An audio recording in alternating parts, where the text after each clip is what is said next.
Sarah Connors had lived in her Portland apartment for just under a year. It was nothing fancy, but the rent was manageable and the building was quiet. Almost too quiet. Her second-floor unit overlooked a small parking lot, and directly above her was what she thought was an empty attic space. The landlord had told her it was sealed and used for storage, nothing to worry about. Most nights, Sarah would get home around 10, heat up something from the freezer, and settle into her couch with a true crime podcast playing in the background. She liked the solitude.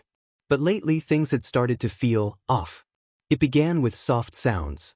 Nothing dramatic, just faint footsteps. At first, she thought it was coming from the hallway. But one night as she lay in bed scrolling through her phone, she realized the steps were coming from directly above her. She sat up, the room still and dim, her bedside lamp casting a soft orange glow. She held her breath, listening. That stuff. She laughed it off at first. It was an old building. Could be pipes. Maybe a raccoon. But the sounds kept coming, always past midnight, always in that strange, dragging rhythm. Out of curiosity, Sarah went up to the third floor during the day, hoping to find someone, maybe a maintenance guy or another tenant. But when she got there, she found nothing. No third floor. Just a ceiling with a bolted square hatch. She stood under it for a long minute, heart ticking a little faster than she wanted to admit. Later that night, the sounds came again, clearer this time. They moved across the ceiling, slow and deliberate. And then a soft thud. Like someone had dropped something heavy. She texted her landlord. Any chance someone's in the attic? No. It's sealed. Haven't opened it in years. That night, Sarah left her phone recording on her dresser. Just to see. The next morning, she played the audio. For the first few minutes, nothing. Then footsteps. Then dragging. And then around 3:08 a.m., a whisper. A man's voice, raspy and too close to the mic. Sarah. She stared at her phone. Played it again. The voice repeated, slower this time. More deliberate. Sarah. I see you. She didn't go to work that day. She barely moved from her couch, hands clenched around a kitchen knife, waiting for something, anything. When the sun finally set, she turned on every light in the apartment. The noise returned at 2:47 a.m. That whisper. This time, it didn't stop. She called the landlord again. Demanded someone check the attic. He agreed, reluctantly. The next morning, maintenance came with a crowbar and a flashlight. Sarah stood in the hallway as they cracked open the hatch, the air thick with dust and something else, something sour. The worker poked his head inside, then pulled it back down almost immediately. You're not gonna want to see this. But she did. And she did. The attic was cramped, its wooden beams sagging under years of neglect. A single bulb hung loosely from the ceiling, casting shaky shadows across the dusty space. Sarah climbed the ladder slowly, her hands trembling as they gripped the rungs. The air was cold, dry, and carried a strange metallic scent. There were no rats. No old insulation or forgotten boxes.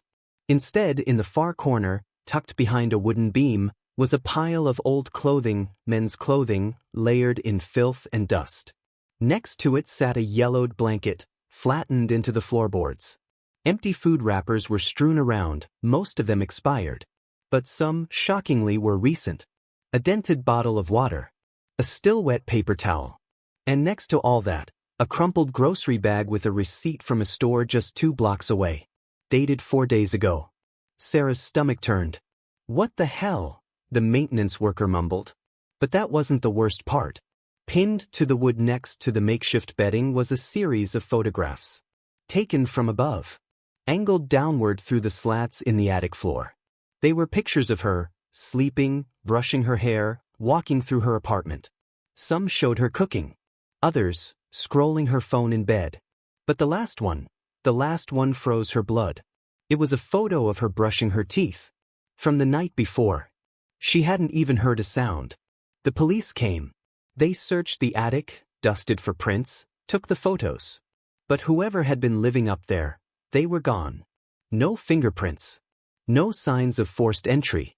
They guessed the squatter had found a way in through the roof and had been watching Sarah for weeks. Maybe longer. She didn't sleep that night. Or the next. She changed the locks. She had cameras installed. But the feeling of being watched never went away. Even after she moved to a new apartment on the other side of town. A week later, as she unpacked the last box, her phone buzzed. No number. Just a photo. It was her. Sitting on the couch. Taken from outside the window. And it was dark outside. Which meant the photo was taken just seconds ago. Tom Reynolds had been driving trucks for nearly 10 years. Long nights, endless roads, cheap coffee and gas station sandwiches. He was used to all of it. He didn't mind the solitude. In fact, he preferred it. Just him, the hum of the engine, and the open highway. That night, the air was heavy with desert heat. He was somewhere between El Paso and Tucson, the kind of stretch where nothing exists for miles except sand and sky. The road shimmered ahead in the truck's high beams, and the only other lights were the red dots of radio towers blinking in the distance. It was just past 2 a.m. when he saw her. A woman standing alone on the shoulder, barefoot, wearing a thin white sundress that clung to her like it didn't belong in the desert. Her arms hung limp at her sides, head tilted slightly down, hair long and tangled. Tom slowed down. Maybe she was hurt. Maybe broken down. No car in sight, though. He rolled down the passenger window. "You okay, miss?" She didn't speak. Just turned her head and looked at him. Her face was pale, her eyes glassy and wide. Slowly, she lifted her arm and pointed forward, down the road. Tom hesitated. He had picked up hitchhikers before. This felt different. But something about her face, something hollow and desperate, made him unlock the door. She climbed in silently, settling into the seat like a doll, her hands folded in her lap. She still hadn't said a word. He drove. Every few minutes, he glanced over. She hadn't moved. Hadn't blinked. Just stared straight ahead. "You got a name?" he asked. No answer. He turned the radio on. The static was loud, like it couldn't find a signal, even though it had worked just fine earlier. He turned it off. They rode in silence for 10 more miles. The desert outside was pitch black now, no moon, no lights. Just the sound of wheels on asphalt and the quiet breathing of a stranger. Then finally she spoke. Her voice was soft, like wind through dead leaves. "Stop here." Tom slowed the truck. "This where you live?" She turned her head toward him, slowly. "This is where I died." His hands clenched the wheel. "What?" But when he looked again, she was gone. The seat was empty. No door had opened. No sound. Just gone. The truck swerved slightly as he pulled over to the side of the road, heart racing. He jumped out, flashlight in hand, scanning the desert in every direction. Nothing. He climbed back into the truck. The passenger seat was cold. He started the engine, but the radio came on by itself. This time, not static, just a whisper. A man's voice, slow and trembling. "She's still out there?" The cab's rear window fogged up in an instant, and there, on the inside of the glass, was a single handprint. And wet. Tom didn't drive the rest of that night. He sat in his truck on the side of the empty desert highway, engine idling, headlights dimmed to conserve power. The handprint on the rear window slowly faded as the cab's temperature dropped. He could see his breath now. In the middle of the desert. It made no sense. He gripped the steering wheel hard, trying to focus, trying to ground himself. This wasn't his first night on the road. He'd seen weird things before. Drunks, drugged-up strangers wandering the shoulders, even a guy in nothing but a clown mask once. But this was different. This felt real. Too real. His phone buzzed. 1 bar of signal. He looked down. A single notification, new message received. No number. Just blank. He opened it. It was a photo. Grainy, black and white. Taken from inside the cab from the passenger's side, showing him at the wheel. He hadn't taken it. He looked at the seat beside him. Empty. Tom threw the truck into drive and got moving. The wheels kicked up sand as he pulled back onto the highway. He didn't care where he was headed now. He just needed distance. Needed movement. That's what kept him calm. The motion, the hum, the road. But after a few minutes, the dashboard clock started flickering. First 2:54. Then 2:12. Then 1:13. Then it went dark. The headlights dimmed slightly, like the power was draining from the truck. Then the smell hit. Damp earth. Rotten cotton. Something old. Something dead. And then he saw her again. In the rearview mirror. Just for a second. Sitting in the sleeper bunk behind him. Not moving. Just staring. He didn't turn around. Didn't dare. He kept driving. 20 miles. 30. The night stretching endlessly, road signs he didn't recognize flashing past too fast to read. Eventually he reached a truck stop. Pulled and shaking. The lot was empty. Store closed. No other vehicles. But he needed to get out of the cab. He stepped into the cold night air, letting the silence hit him like a brick wall. No wind. No insects. No sound. He lit a cigarette with shaking hands, leaned against the door, and looked back at the truck. In the passenger seat, fog was building again on the inside of the glass. He stepped closer. Then he saw it.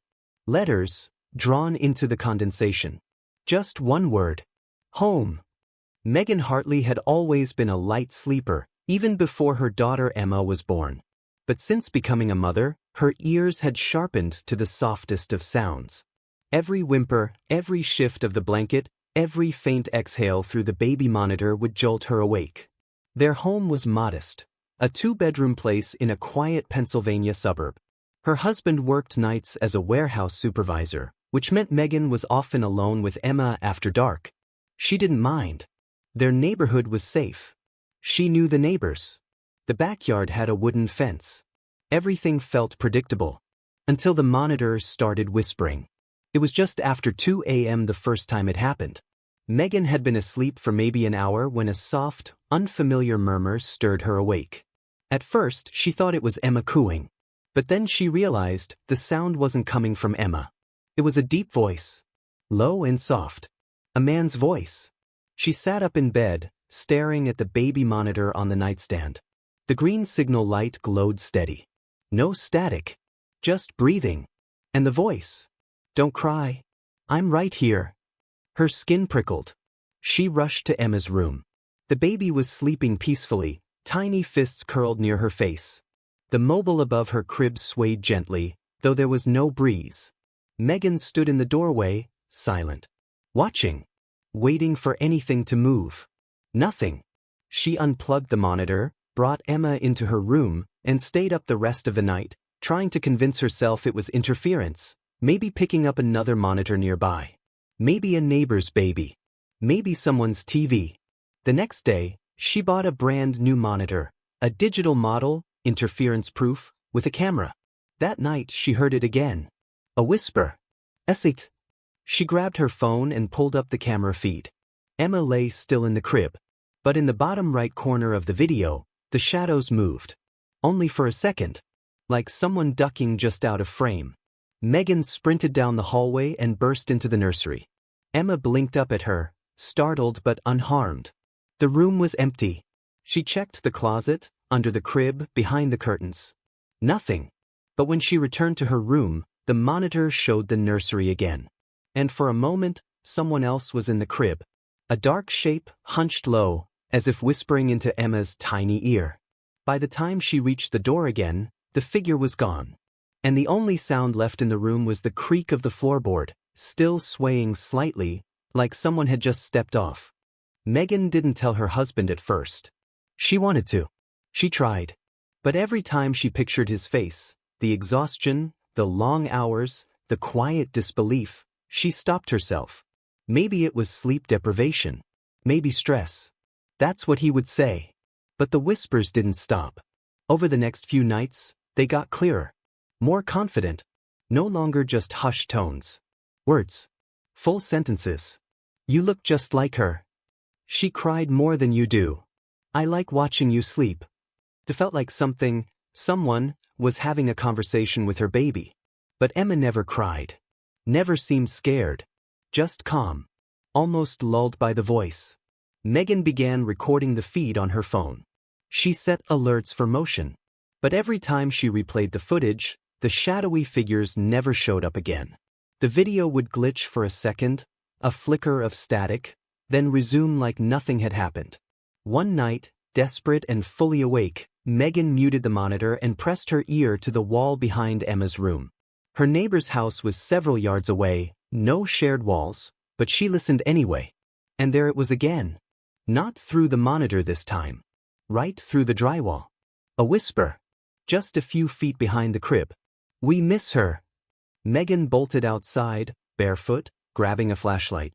She circled the house, heart pounding, scanning every window. When she reached Emma's nursery window, she saw it clearly. A smudge. Not dirt. A full handprint. Pressed from the inside. She ran back in, scooped Emma into her arms, and didn't return to the nursery that night. The next morning, she took Emma to her mother's house and called someone to inspect the house. Crawl space, attic, every wall and vent. They found something behind the wall near the crib. An old wooden panel. Hollow space behind it. And inside? A small, sealed-off crawl tunnel. It ran behind the nursery wall, dark, narrow, dusty. Someone had been in it recently. The dust was disturbed. And lying there in the dirt was a faded, stuffed rabbit. Torn at the neck. And beside it, a child's blanket. With a name stitched into the corner. Clara. Megan had never seen it before. And she had no idea who Clara was. But later that night, long after she returned home, a new whisper came through the monitor. "You're not her." It had been pouring for hours. Connor Walsh tightened his raincoat around his chest as he trudged along the winding trail that cut through the outskirts of his small Oregon town. His car had broken down after work, and his phone had died trying to call for help. No flashlight, no umbrella, just the steady downpour, the wet crunch of gravel under his boots, and the flickering light of the occasional street lamp in the distance. He didn't mind the rain. But tonight felt different. The woods surrounding the path were darker than usual. Almost too quiet. No frogs. No crickets. Just the pounding of the rain and the distant rumble of thunder. And then he saw him. A man. Standing perfectly still under a tall pine tree just off the path. He was tall, thin, wearing a soaked trench coat that clung to his frame like skin. No hat. No hood. Just standing there, his head angled down slightly, as if staring directly at the ground. Connor slowed. "Hey, you all right?" he called out. No response. He took a few steps closer. The man didn't move. Didn't even seem to breathe. Connor stayed on the trail, suddenly hyper-aware of how alone he was out here. He squinted, trying to make out the man's face through the rain. That's when the man lifted his head. His eyes were pitch black. Hollow. Not angry. Not shocked. Just empty. Connor froze. A bolt of lightning split the sky, and for a single second the entire forest lit up. In that moment, Connor saw something that made his blood run cold. The ground beneath the man was soaked in black mud. And in that mud, dozens of bare footprints circled around him, all leading to the same center point. Where the man stood. Connor backed away slowly, not taking his eyes off him. That's when the man moved. Not stepped. No sound.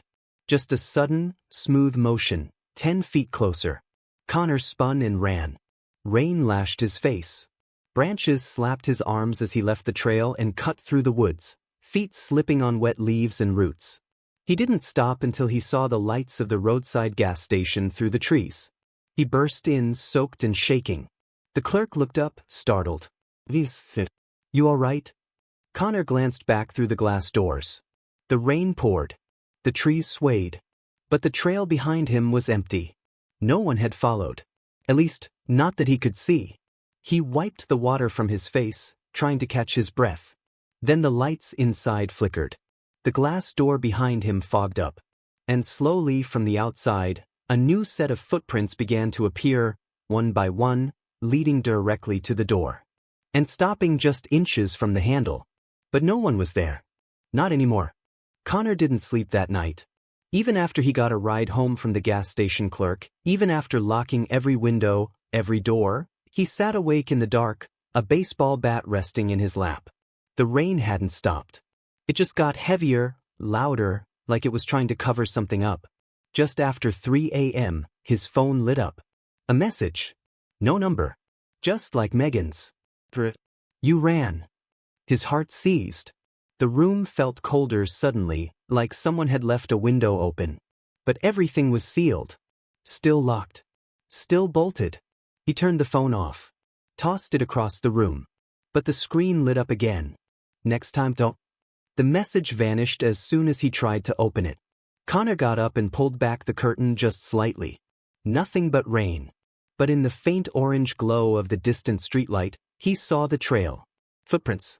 Leading from the edge of the woods behind his house, across his backyard, and stopping at his back door. No mud. Just water. And they hadn't been there earlier. He rushed to the door, heart hammering, and turned both locks again. Then, just to be sure, he pushed a heavy chair in front of it. That's when he heard the knock. So, 3 taps. He stepped back, breathing shallow. Then again. 3 slow, deliberate knocks. He moved to the front of the house, ready to run, ready to scream, ready to call the police, but then he noticed something on the living room wall. Wet handprints. Smudged across the paint, like someone had pressed their palms there and dragged them slowly downward. He ran. Out the front, into the rain, into the night, straight down the middle of the road. By the time the sheriff's car found him half a mile away, barefoot and shivering, he couldn't speak. Just pointed back toward the house, over and over. They found nothing. No prints. No damage. No sign of forced entry. But when they reviewed the doorbell camera footage, they saw it. For just 3 seconds, standing at the very edge of the yard, where the woods began, was a tall, still figure. Facing the house. And though the image was blurry from the rain, one thing was clear. He had no face. Sarah Blake had lived alone for 5 months since her fiancé left. The apartment was small, 2nd floor, creaky floors, old plumbing, but the price was right. She worked nights at a diner downtown, and the apartment suited her routine. Sleep during the day. Repeat. But lately, the mirror in her hallway started to change. At first it was subtle. A smudge that wouldn't wipe away. Then a flicker, like movement in her reflection that didn't match her own. One night, returning from work around 2 a.m., she walked past it and stopped. Her reflection didn't. She took a step back. The reflection stood still, facing her, head tilted ever so slightly, lips parted like it wanted to say something. Then it blinked. Sarah stumbled backward, knocking over the coat rack, heart pounding in her ears. She stared at the mirror for minutes, barely breathing. The reflection stood exactly as it should again. No blinking. No head tilt. Just her. She avoided the mirror the next few nights. Took the long way through the kitchen. Kept the hallway light off. But the feeling remained, like something was watching her through the glass. And then came the sound. Just after 3 a.m. From the hallway. A faint, slow tapping. She stepped out of her bedroom and froze. The mirror had fogged over, like there was steam, but the apartment was cold. And in the fog, a single word had been traced with a finger. Look. Sarah locked herself in the bedroom. Didn't sleep. Didn't move until sunrise. When she finally stepped into the hallway the next morning, the mirror was spotless again. No fog. No message. Just her reflection. But her reflection didn't match her this time either. It was smiling. Just barely. A soft, knowing curve of the lips. That night, she covered the mirror with a blanket. Taped every edge. Refused to even glance toward it. At 2:37 a.m., she woke to a sharp sound. Glass cracking. Then something dragging. She crept toward the hallway, bat in hand. The blanket had been pulled down. Shredded at the corners. The mirror was shattered, but only from the inside. No pieces on the floor. And in its fractured surface, Sarah saw herself. Or something trying to be her. Hundreds of versions, each caught in a shard, all smiling wider than the last. And in the largest fragment at the center, her reflection was reaching forward. From behind the glass. Fingertips just pressing through. Trying to get out. The next morning, Sarah called maintenance. They didn't believe her. The mirror, though cracked, showed no sign of forced damage. No prints. No broken glass on the floor. It looked intentional. Like something had pressed out from within, not in from outside. She demanded they remove it. They refused. It was built into the wall. Original fixture, they said. Historic charm. That night, she slept with the lights on. Every light. All night. And yet, at 3:11 a.m., she woke up gasping, heart racing, sweat cold on her back. She didn't remember dreaming.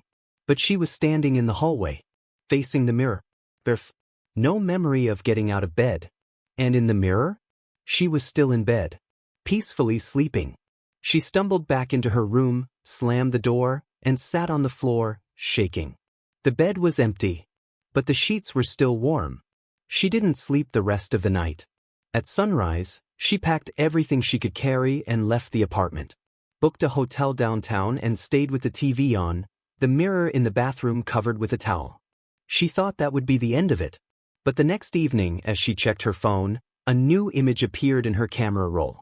One she didn't take. It was a photo of her sleeping in the hotel bed, taken from above. She checked the room, but empty. Nobody there.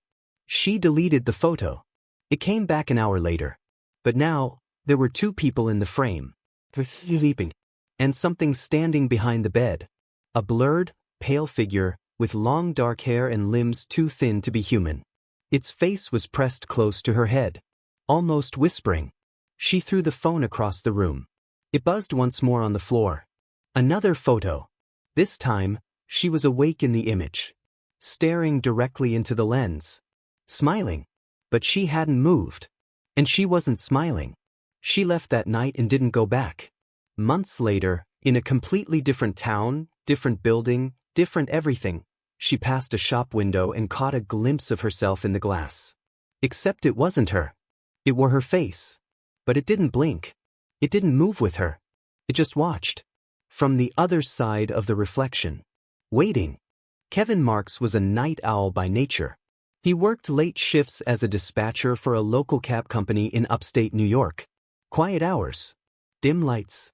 Just him, a headset, a radio console, and the low hum of fluorescent bulbs above. It wasn't exciting, but he liked the stillness. One Tuesday, around 1:40 a.m., he got a call that never made it into the log. "Yellow cab dispatch," he answered. A woman's voice responded, quiet and shaky. "I need a ride. I think someone's following me." Kevin sat up. "Where are you, ma'am?" But the line crackled. She was whispering now. "I don't know. It's dark. I think I'm near those storage units off Mill Road." He pulled up the map. That area was remote. A row of garages surrounded by woods. Barely any lights. No houses. Kevin kept the line open and sent a driver in that direction. "Stay on the phone with me," he said. "Can you see any landmarks?" The pause. "There's a broken light. A sign with the number 7. I hear him breathing." The line went silent. Not dropped. Just breathless. Kevin's heart raced. "Miss? Can you hear me?" And then, faintly, a scream. Distant, muffled. The kind that makes your chest go tight. He called the driver again. No one was there when they arrived. Just darkness. No sign of anyone. No footsteps. Nothing.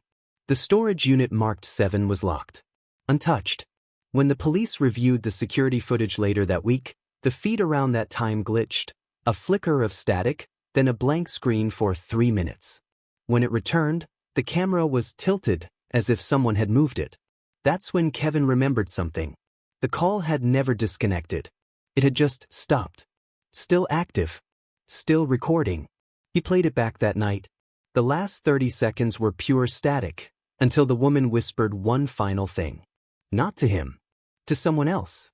"He's not supposed to be real." Then something dragged across the phone's mic, something wet.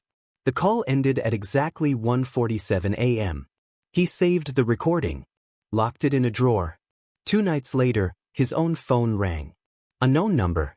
Same hour. Same static. And through the white noise, he heard his own voice say, "I'm right behind you." Kevin stopped answering unknown calls after that night. But they didn't stop coming. Same time.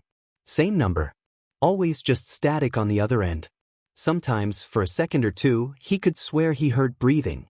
Other times, it sounded like someone was trying to speak, but underwater, distorted, gurgling, distant. He even switched phones. Changed numbers. Swapped carriers. It didn't help. One night, around 2 a.m., a call came through, not to his phone, but to the dispatch line at work. The ID simply read unknown. He hesitated, then answered. The static was louder this time. Crisper. Then a single sound broke through. A click. Like an old cassette tape starting to play. Then came the voice. His voice. Reading off his own dispatch login credentials, word for word. Followed by Unit 7. Responding to last request. Passenger located. Kevin nearly dropped the headset. He hadn't logged anything under Unit 7. That car wasn't even in use anymore. The driver who used to run it, Marcus Hill, had gone missing 4 months ago. No trace. No last ping. His cab was found abandoned on a dirt trail in the woods. Engine off. Doors locked from the inside. The only thing left inside was a dispatcher headset, still buzzing with static. Kevin rushed to pull the logs. There was a single, time-stamped entry from Unit 7. 1:47 a.m. Pickup complete. 1 passenger. But the drop-off field was blank. Kevin called the number back. Straight to voicemail. He tried locating the signal source, but there wasn't one. No tower record. No routing trace. He stayed late that night, scanning every corner of the logs, the audio files, the routing data. Every time he tried to delete the call record, it reappeared on the screen. Then the printer in the corner of the room powered on. Kevin hadn't touched it. 1 page printed. Just a grainy, low-res image. A still from the cab's dashcam, one he had never seen before. It showed the back seat. A woman with long, dark hair was sitting behind the driver's seat. No expression. Her eyes were pitch black. And next to her, reflected faintly in the rearview mirror, was a man's face. Kevin's face. But he had never been in that car. At least not yet. It started at George's office. He worked maintenance for a 24-hour business park in Chicago, nothing fancy, mostly quiet. At night, he was often the only person on site. His job was simple: patrol the halls, respond to system alerts, replace bulbs, check motion sensors. The building was old but reliable. Until the lights started flickering. Always in the same place, the end of hallway B on the 3rd floor. He replaced the bulbs. Then the entire fixture. Then the wiring. Didn't matter. The lights would dim, pulse once or twice, then stay dark for exactly 2 minutes. Every time. Always between 2 o'clock and 2:30 a.m. George figured it was a bad circuit. Nothing more. Until the cameras picked something up. He didn't even know the motion sensor had triggered, not until he got an automated alert while eating lunch in the break room. He checked the feed from hallway B and froze. The lights had dimmed as usual. Then, in the flicker, for just a single frame, someone was standing at the very end of the hall. No ID badge. No uniform. Just a pale, thin man in what looked like hospital scrubs. Hair wet, clinging to his forehead. He stood completely still. George thought it was a glitch. But he zoomed in. The timestamp showed 2:16 a.m. And in that one clear frame, the man was looking straight into the camera. As if he knew. George called building security. They swept the entire floor. Nothing. The next night, George stayed on the 3rd floor himself. Just to see. At exactly 2:14 a.m., the overhead lights in hallway B started humming. Buzzing. Like pressure building behind glass. He took a step toward the end of the hallway. The lights flicked off. Complete darkness. He raised his flashlight. But something else lit up first. The emergency exit sign at the far end flickered to life, revealing a silhouette. Head tilted, watching. George stood frozen. The light flickered once more. The figure was closer. He turned and ran, flashlight shaking in his grip, breath loud in his ears. He didn't stop until he was back in the security room, slamming the door shut behind him. The monitors showed nothing. Empty hallways. Clean floors.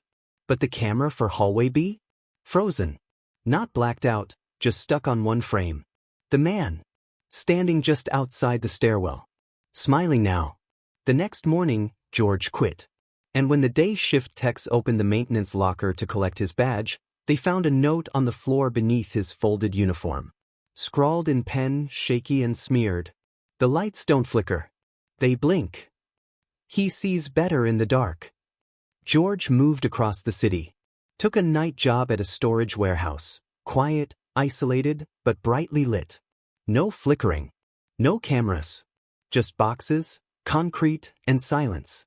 For a while it felt safe. Until 2 weeks later when the lights blinked. Just once. Not a slow flicker. A blink. Then on. Exactly 2 seconds.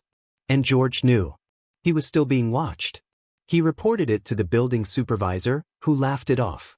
Probably just a power surge. But George checked the circuit board himself. No surges. No outages. Every system read normal. He stayed late that night, pacing the aisles with a flashlight. Every 30 minutes, the same light above the west wing would blink. Only that one. He replaced it. Still blinked. Then came the sound. A soft click. Like bare feet on concrete. He spun around, but the aisle was empty. He walked faster, heart thudding. Another blink.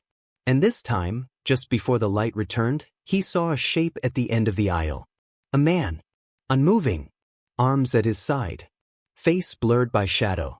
George backed away slowly, whispering to himself, trying to remember where the nearest exit was. Then all the lights blinked. Every single one. Darkness. And when they came back on, he was no longer alone. The figure stood just 5 feet away.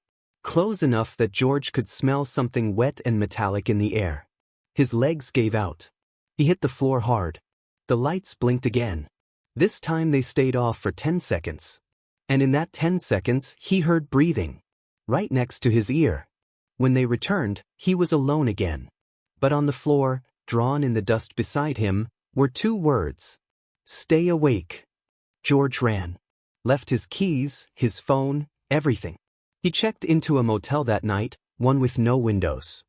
He turned every light on, lay on the bed, and stared at the ceiling. Then the bathroom light blinked. And for the first time, he noticed something chilling. The blink wasn't random. It matched a pattern. 3 short. 2 long. 1 short. Morse code. He looked it up. It spelled one word. Behind. Nina Prescott moved into apartment 3C after her divorce. It was cheap, old, and quiet, exactly what she thought she needed. The neighbors mostly kept to themselves. The walls were thin, but it didn't matter. She worked nights and slept through the day. But something about 3C was wrong. It was too quiet. Not the peaceful kind, the unnatural kind. No creaking pipes. No humming fridge. No street sounds. Just absolute silence, like the walls were stuffed with cotton. She noticed it on her first night. Even when she clapped or dropped something, the sound was swallowed. Muted. Like the air itself was dead. The landlord said the building was sound insulated. Old war trick, he joked. Bunker style. Nina didn't laugh. Because the silence wasn't just in the apartment. It was in her head. By the 3rd night, she was waking up with splitting headaches. Migraines that felt like someone was pressing their fingers into her skull from the inside. Then the dreams started. Or maybe they weren't dreams. She would wake up standing in the kitchen, hands pressed to her ears. Or in the hallway, staring at the wall, mouth open as if screaming, but hearing nothing. One morning she found deep crescent-shaped cuts on her palms. She had been digging her nails in. She didn't remember doing it. But worse than the silence was what came after. The whispers. They started faint, like a breeze under the door. She couldn't make out the words, just soft syllables, impossible to place. But they were always the same length, same rhythm, and always at 3:33 a.m. She started leaving her phone on record overnight. What she heard chilled her. A voice, barely above a whisper, repeating the same phrase again and again. She's listening now. Every single night. Same voice. Same words. Nina moved the phone around the room, trying to find the source. Finally, one night the voice grew louder. The words sharper. She's almost here. The sound was coming from behind the bedroom wall. She knocked. The whispering stopped. And for the first time in a week, she heard a sound. A knock back. For slow, hollow taps. Like something on the other side had been waiting. She packed a bag and left the apartment that night. When she returned with police the next morning, the wall in her bedroom had a fresh crack running through it. And something had been carved beneath the paint, just above where her head had rested on the pillow. A message, scrawled in something dark. You were supposed to stay quiet. Nina never went back to 3C. She moved across town, into a high-rise filled with noise, traffic, sirens, neighbors yelling through paper-thin walls. It wasn't comfortable, but it felt alive. Until the silence followed her. It began in the middle of the night. She'd wake up to find the city sounds gone. No cars. No wind. Not even the ticking of her kitchen clock. Just dead, suffocating silence. She tried turning on the TV. The screen lit up, but no sound came through. She slapped the remote, checked the volume. Nothing. She grabbed her phone and played music. The track moved, but there was no audio. Then came the static. Barely audible, like the air itself was vibrating. Not loud, just there, crawling inside her ears. She looked up and saw something impossible. Her reflection in the window wasn't moving. She took a step back. Her reflection stayed still. And then, without warning, it smiled. Nina ran. She spent the night in her car, engine running, surrounded by noise. It helped. The hum of the road, the chatter of the radio, the sound of life. But just before sunrise, something shifted in the rearview mirror. She glanced up. And there it was again. Her reflection. Smiling. Mouth moving. Saying something she couldn't hear. She turned up the volume, switched the radio off, tried everything. No sound. Only the shape of her mouth in the mirror, moving slowly, deliberately. Whispering the same thing over and over. It's quieter in here. Nina covered the mirror with a jacket and drove until morning. At her next therapy session, she tried to explain it all. The dreams. The silence. The whispering. Her therapist nodded, taking notes, asking calm, measured questions. And then she asked, "How often do you hear me when I talk to you?" Nina blinked. "What?" Her therapist leaned forward. "I said," she repeated, slower now, "how often do you actually hear my voice?" But her lips didn't match the words. The audio didn't line up. Like a video out of sync. Nina stood and left mid-session. She didn't stop walking until she reached a crowded cafe. Ordered a drink just to hear the barista speak. But the moment the cup was handed over, the shop went silent. Everyone. Frozen. Every sound done. And her phone buzzed once in her pocket. A text from an unknown number. 3 words. "She hears you." Nina started sleeping with earbuds in. White noise. Constant chatter. Traffic sounds. Anything to block it out. The silence, the static, the voice that wasn't hers. She didn't care what the sound was anymore, as long as it was there. But noise couldn't drown it forever. On the 3rd night in the cafe's guest room, the white noise app glitched. At 3:33 a.m., it stopped. Just stopped. And from her earbuds came a faint hiss, followed by a familiar voice. "You've been heard." She tore the buds out, but the sound kept going, now from her phone speaker, even though the app was closed. The screen glowed, pulsing like a heartbeat. You listened. Now she speaks. Then came silence. Thick, crushing. It wasn't just around her, it was inside her. Her chest tightened. The room felt heavier. She could hear her heartbeat slowing, her breath growing shallow. Then, something shifted behind her. She turned slowly. In the reflection of the darkened TV screen, her own face. But not quite. Her eyes were black, like ink bleeding through paper. Her mouth hung slightly open, as if mid-scream, but there was no sound. And then the reflection moved closer. Too close. It whispered something. And this time, Nina heard it clearly. "Silence lives in you now." The screen cracked down the center. The room erupted with sound, not hers, a rush of voices all speaking at once. Screaming. Pleading. Dozens of them, all saying the same thing in different tones. "Don't speak. Don't answer. Don't listen." Nina dropped to the floor, hands clamped over her ears. Blood began to drip from her nose. The pressure was unbearable, like something ancient was trying to crawl through the gaps in her thoughts. And then, suddenly, silence again. Not absence of sound. The opposite of sound. A complete erasure of it. As if the universe had drawn in its final breath and held it. When Nina opened her eyes, she was alone. The room was back to normal. The morning sun glowed behind the curtains. Her phone was off. The air was still. She stood up slowly, shaking, disoriented. But in the mirror above the dresser, something waited. Not a face. Not a figure. Just 2 words written in the fogged glass, even though no one had showered. "You're next." Nina never spoke again after that. Not a word. Because somehow, she knew.